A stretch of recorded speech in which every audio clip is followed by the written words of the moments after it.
Informasi selanjutnya, Saudara, Kapolda Metro Jaya yang baru, Irjen Fadil Imran, mendukung langkah Pangdam Jaya mencopot baliho yang tidak sesuai aturan. Kapolda Metro Jaya juga akan melakukan pencegahan keras jika ada warga yang bertindak melanggar aturan. Anggota TNI bersama sejumlah anggota Satpol PP menurunkan baliho bergambar pemimpin FPI Rizik Syihab yang tersebar di sejumlah wilayah di Jakarta. Baliho itu dinilai tidak berizin. Beberapa baliho yang diturunkan berada di kawasan Tanah Abang dan Petamburan, Jakarta Pusat. Apa yang dilakukan TNI lewat perintah Pangdam Jaya mendapat dukungan penuh dari Kapolda Metro Jaya yang baru dilantik, Irjen Fadil Imran. Kapolda menegaskan penurunan baliho itu pasti bertujuan baik. Saya dukung langkah yang dilakukan oleh Pangdam Jaya. Ya, Polri akan, karena pasti tujuannya baik untuk Republik ini, untuk negara ini. Ya. Itu melanggar perda. Memasang spanduk itu ada aturannya. Harus ada izinnya dan harus bayar pajak. Ya, itu yang saya katakan dengan pencegahan keras, preventive strike. Sebelumnya Pangdam Jaya Majen Dudung Abdurrahman mengatakan, anggota TNI yang melakukan penurunan baliho bekerja atas perintahnya. Langkah ini dilakukan karena baliho yang sempat diturunkan Satpol PP sering dipasang kembali. Ada barbaju loreng menurunkan baliho Habib Rizik. Itu perintah saya. Itu perintah saya. Karena berapa kali Pol PP nurunkan, dinaikkan lagi. Ya.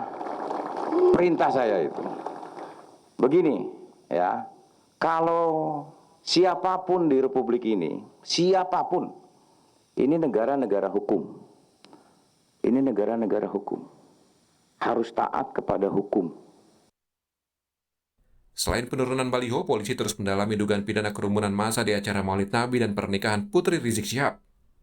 Pakar hukum pidana Universitas Padjadjaran, Romli Atmasasmita, meminta polisi perlu mencari bukti yang cukup soal adanya pelanggaran Undang-Undang Kekarantinaan Kesehatan.